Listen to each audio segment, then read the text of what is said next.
Hiç duymadığın ölümcül yerler. Insane, dangerous places you've never heard of. You and your best friend have decided to go to Ethiopia to explore the landscape and to do some... İngilizce mıngılat yazı var mı? Mıngılat yazı. Mıngılat, Türkçe mıngılat yazı açıyorum.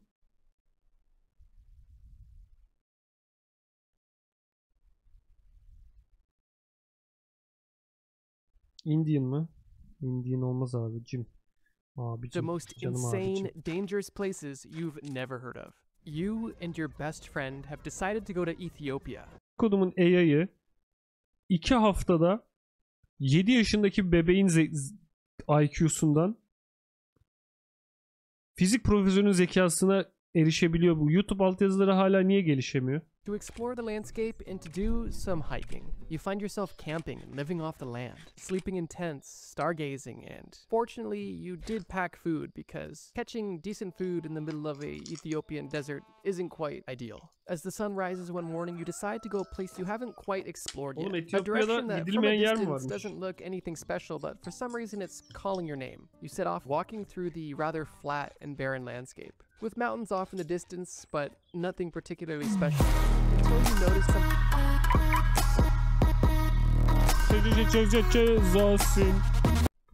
Cezasın. Abi ne iş?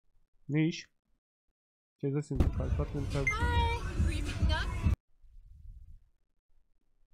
Allah Allah. Bak hep bu şakayı yapıyorsunuz ha. Hi, were you picking up? Who's your driver? You gotta say us first. You have the license plate in my name and my face, so technically you have to say my name. Can you just say our name, please? Yeah, just tell me your name and we're good to go. No, I just like, we're girls though. Do you see my face on the app? Well, you have short hair. What color is the car? Dude, can you just say it? Like, For real? it's okay if you can't pronounce it. Can you just say it? Yeah. Get in the car, Adriana. Jesus. Lord. Gosh, random people get in the car all the time. Yeah, I'm not and like. people kidnap girls all the time. So we're just being But that's why you have a license Are we play. allowed to be careful? Oh my! Don't make me feel bad for doing my what job. To do, okay. I have a question. I have an answer. Were you a frat guy? No. Hey, no. No. You weren't? What?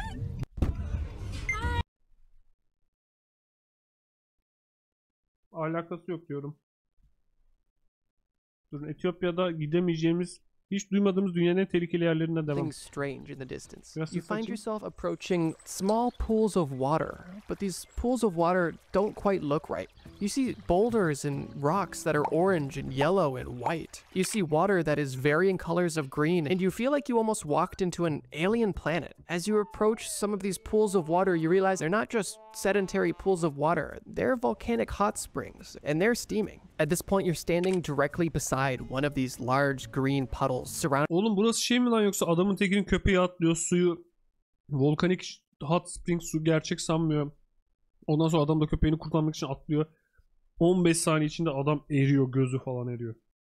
By orange and yellow rocks, and your friend starts to cough almost uncontrollably. They're telling you that their throat is burning and they run away because they can't catch their breath and they feel like they're literally inhaling bleach. Whatever was affecting them wasn't affecting you, and you decide that you want to investigate a bit further. This green, warm water is essentially at this point begging for you to touch it, and you dip your hand in this water. It's warm to the touch and only slightly warmer than a hot tub, but it has a strange sensation that feels a little bit more than just typical hot water. You notice your hand went from a warm sensation to almost numb, and at that point you lift your hand out of the water to realize that the hand that you once had is no longer there, and you are simply left with exposed bone. This water is not only boiling, but extremely acidic. More acidic than battery acid, and 10 times stronger than the acid we all carry in our stomachs. Understandably terrified, you sprint away from this demonic puddle of water and catch up with your friend who's only now catching your breath. You two are both too freaked out to even speak and decide to sprint back to your base camp only a few kilometers away. It's only on your way back to base camp when you start to feel the effects of the extreme dehydration you and your friend are suffering. You don't have any moisture to sweat,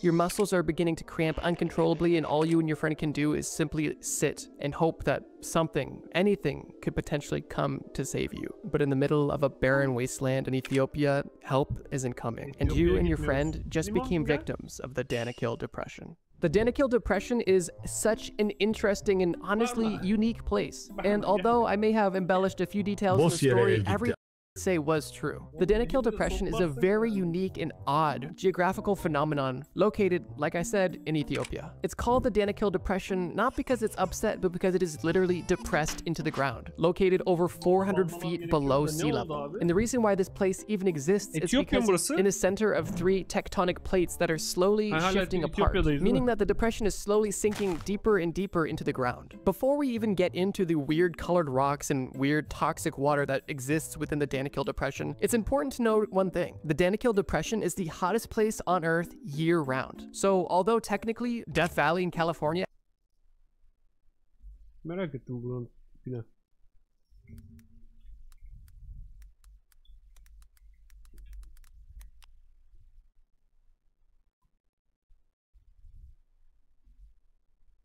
Kadın fotoğraf çekilmiş işte.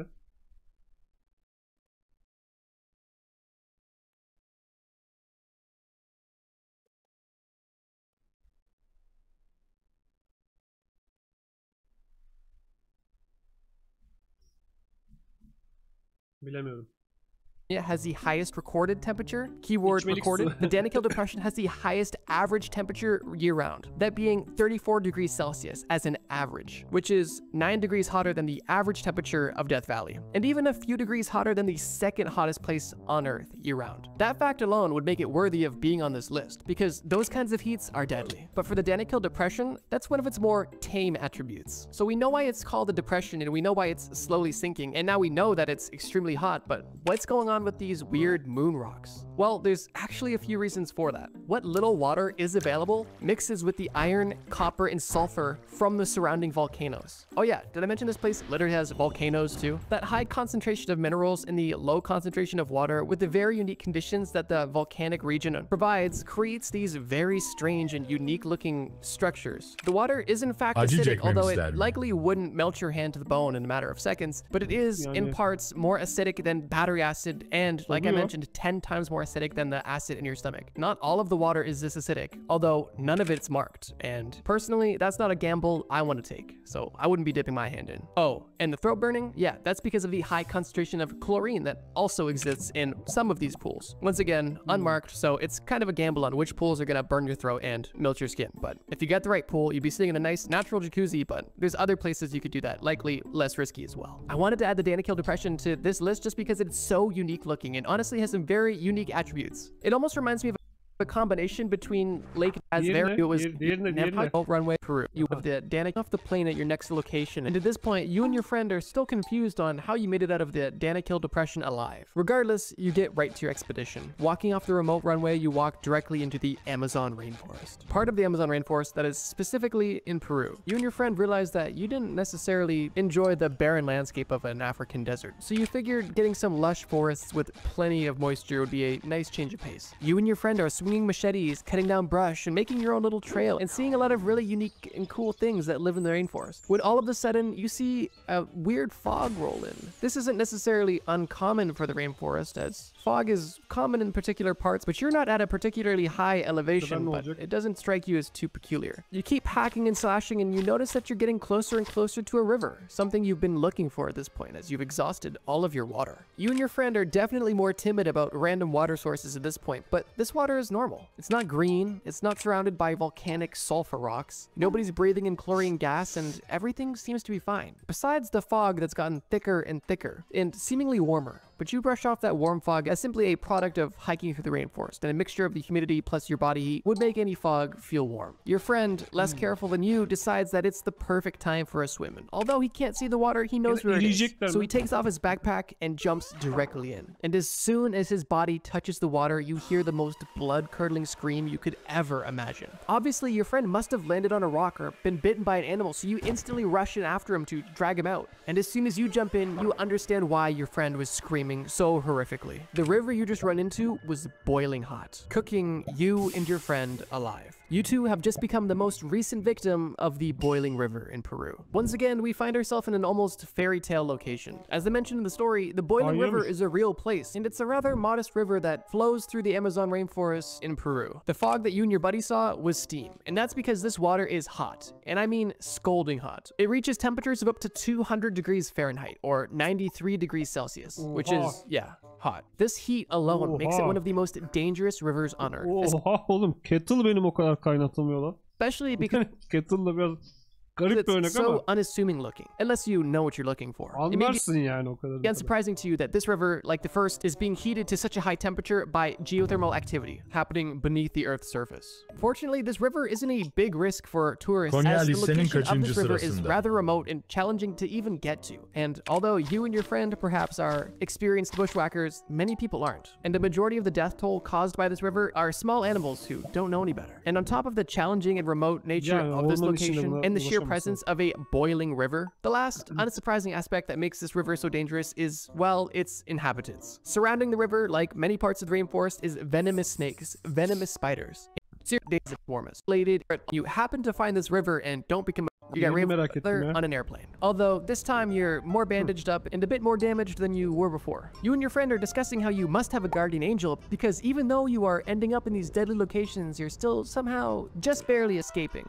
Even though you may seem simple, but you have to keep in mind who is venomous spiders and even leaves that could potentially cut your skin, like little paper cuts. Crazy. Seriously though, yeah, I mean, this one's pretty straightforward, but it's still crazy. I've never heard of this before, so I knew I had to add it on this list of dangerous locations. This may seem simple, but you have to keep in mind who in the right mind would just assume that a river is boiling. I would say it's relatively reasonable to assume water is cool or maybe even room temperature at its warmest. But if we've learned anything from these first two stories, it's that if you're in some crazy, isolated, and unique locations, make sure you check the water. Maybe with a stick, or maybe just ignore it altogether. I guess one thing about this river that's cool is that if you get lost in the Amazon rainforest somehow and you happen to find this river and don't become a victim to it, this would be the perfect way to make rainforest soup. Literally, just go catch bugs, sticks, rocks, maybe not rocks, actually. Anything that doesn't look poisonous, put it in the water, let it boil, and there you go. You got rainforest stew. So bring it down a little bit on the danger meter because it could save your life if you live off stew. But okay, let's get to the next location. You and your friend once again find yourself in a familiar place, sitting beside each other on an airplane. Although this time you're more bandaged up and a bit more damaged than you were before. You and your friend are discussing how you must have a guardian angel because even though you are ending up in these deadly locations, you're still somehow just barely escaping, mysteriously. And you're also discussing how you're upset that you never got to make rainforest soup, at least with ingredients that are not your body. It was at this moment when you land and get to your next destination, a destination that is a huge change of pace from the ones you visited so far. You walk off the plane and onto the frozen lake, which is Ben bunu biliyorum abi. Adamlar uçaktan kalıyorlar orada, birbirlerini yiyorlar. the only runway in and out of this city. And you take a deep breath, only to have your nostrils almost instantly frozen. You were bundled up as much as you could be, but even with the warmest clothes you could find, there's not much you can do against the frigid temperatures of where you're currently at. You have just landed in Oymyakon, an extremely remote part of Russia, which is not only extremely isolated, but it's also the coldest inhabited place on Earth. Plot twist, eh? You and your friend didn't die this time. Wow. Call that character development. Seriously though, Oymyakon is an interesting place, and I don't think it's necessarily hard to understand the dangers of severe cold. And by severe cold, like -40 degrees is pretty average during the winter, and the lowest recorded temperature ever was -98.9 degrees Fahrenheit, or -67.7 degrees Celsius. This place is beyond frigid. And sure, we could discuss all of the ways that this extreme cold could cause frostbite and hypothermia and other cold-related illnesses and death. But instead of talking about how you would die in this place, I want to talk about how you live in this place. Because living in a place this cold comes with some very unique challenges. Challenges that you probably wouldn't have thought of. Burası Ruhi'nin gittiği yer değil mi? Orası yakut su. The geographic location of the city also not only causes cold temperatures, but causes very weird day-night cycles. Like a lot of places in the Arctic Circle, this isn't too uncommon, so I won't stay on it for too long, but there is extremely dark winters where there is literally just a sunset for weeks on end, which is by itself quite eerie, but that's like a minor detail. The way that this this temperature affects everyday life for the people that live here is just rather unusual and personally Niye yaşıyorlar lan unideal. orada? You honestly don't even really live here. You just survive here. One of the first extreme inconveniences is the fact that these houses do not have plumbing. And one of the most important aspects of plumbing is your toilet. That's a creature comfort that you give up to live in one of the coldest places on earth. What you have instead is a nice, shiny outhouse outside. Basically a wooden box around a hole in the ground. But Shrek had one, so that's kind of cool. And while they do have water that runs through their house, it is heated up through coal generators and distributed through the city via a truck that is literally moving boiling water so that it doesn't freeze in the pipe and burst them, which is likely a common occurrence. And even with this minimal running water, it's still extremely inconvenient. But that still is only the tip of the iceberg. See what I did there? Because this place is so cold, parts of regular cars just stop working. The oil gets extremely viscous, which prevent the engine from even starting, which is why locals either have to keep their car running consistently to maintain a proper engine temperature, or if they do decide to turn off their car, they have to essentially light a fire under their engine for a good 10-15 minutes to allow the oil to heat up to become less viscous to allow the engine to hopefully start. So you can really take your pick there, but for most people it's more convenient to simply just leave the car idling. Another pretty major inconvenience. So yeah, so far we got no toilet, permanently idling vehicles, and also permafrost, which means for us, no vegetation, making vegetables extremely rare, and your diet almost fully meat, and maybe the occasional bread if you're lucky. And if you so happen to become a victim of the location in which you live, even your burial becomes a rather extensive process, as permafrost makes not only farming, but also burying bodies rather difficult. And funerals here often begin with a fire simply to heat up the ground. And even then, it's not easy digging into this deep permafrost. But yeah, those are just a few creature comforts you don't get. And also, say goodbye to your smartphone, because yeah, you know how it's like kind of cold and your iPhone just randomly dies? Here, if you take any electronic outside, they're cooked. So yeah, you and your friend might have not died going to Oymyakon, but you definitely do not want to live there. So you two already begin packing your bags. Okay, quick intermission and I guess honorable mention. Before we get to this next entry on the list, I just want to mention a general concept, not even a general location: active war zones. Holy. When I was researching for this video, I was shocked by all of the active war zones that there is across the world. Like sure, you hear about stuff for this video, I was shocked by all of the active war zones that there is. Aktif savaş bölgeleri bu kadar. Lan Türkiye ne alaka? Bakayım.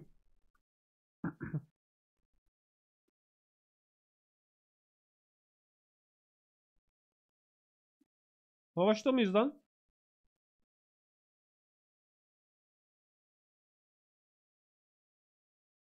Herhalde gerginlik potansiyeli ya da gerginliğe yakın olan yerlere öyle işaretlemiş. Çünkü yukarıda Rusya, Ukrayna var bak en şey. Aşağıda Suriye, Muriye. Doğuda PKK falan var. Doğru. Onlar da terör şey olduğundan dolayı aktif war zone'a girebilir.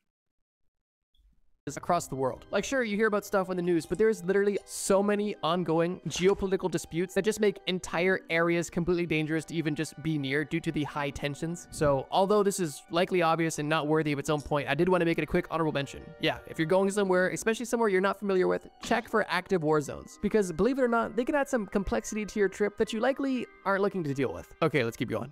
Back on the plane, you and your friends realize that you've experienced a bit of a Goldilocks situation. You've experienced too hot. Now you've experienced too cold. And the next place you're going definitely is going to be just right. Reluctantly, you decide to go. Son 10 yılın verileri bu. Son 10 yılda savaşa mı girdik? Darbe oldu. Back to Africa. Ama but not Ethiopia. You decide to go to the Congo. It's in a different part of Africa, so it's got to be different. You touch down in a city known as Goma, and it's a relatively beautiful place. Once again, you want to continue your hobby of hiking. You see a beautiful mountain that is just calling your name. The mountain is known as Mount Nyiragongo, but little do you and your friend know it's also known as the Nyiragongo volcano. Your hike up is relatively peaceful, although you don't see too many locals, but you do see a few scientists wearing some funny looking silver suits. And as you approach the summit of the mountain, oğlum terör desen Paris'te saldırı oldu. Fransa'yı da koymaları lazım hocam. You prepare to look over the amazing landscape that you've been spending the last few days in, but as you get closer and closer to the top of the mountain, you realize there is no top of this mountain. There is only a ledge.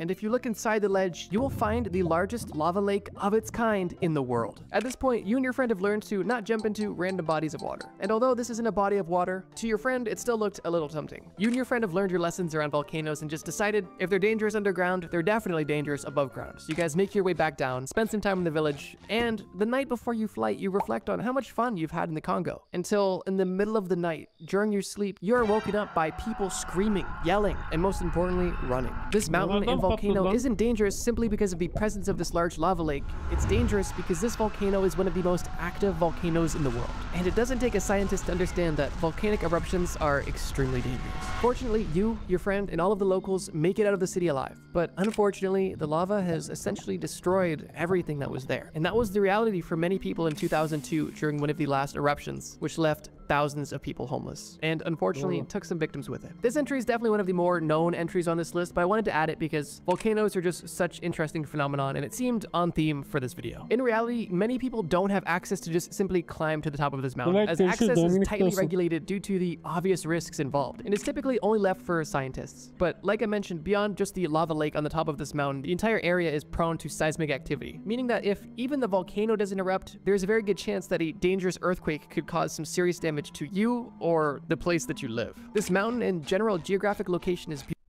Yalandan yana ev yapmayın o zaman. beautiful and interesting, at the very least scientifically. But due to the unpredictable and obviously dangerous force of nature, the city of Goma and surrounding areas are definitely a place that I would consider to be extremely dangerous. So yeah, this one's not necessarily unheard of, and it's not even the most dangerous, but I'm hoping the cool factor can kind of make up for that. One quick note I want to make is if you're an OG Trust Me Bro fan, then you probably thought I have covered this topic before, and you're not fully wrong. About 9 months ago, I made a much worse video about how you would die in dangerous locations. And in that video, I discussed pretty well-known locations and I went into detail about how they would kill you. I wanted to make this video because I think the topic is just so interesting, and honestly, my videos are a lot better now than they were 9 months ago. So although that video was fine, this video is a lot better. And if you want a good laugh, check in the description. I'll link that video. Already written a comment saying, are new to me? Just let me know in the comments below. I tried. You drive up to Washington State, specifically southeastern Washington with nature. You've learned your lesson. What you want to do is some urban exploring. And you found this really cool, old, abandoned factory-looking place on the Columbia River. And you and your friend approach this location, but have to park far away because it is still, for some reason, pretty heavily secured. But you guys are slick. You hike at night into this abandoned facility.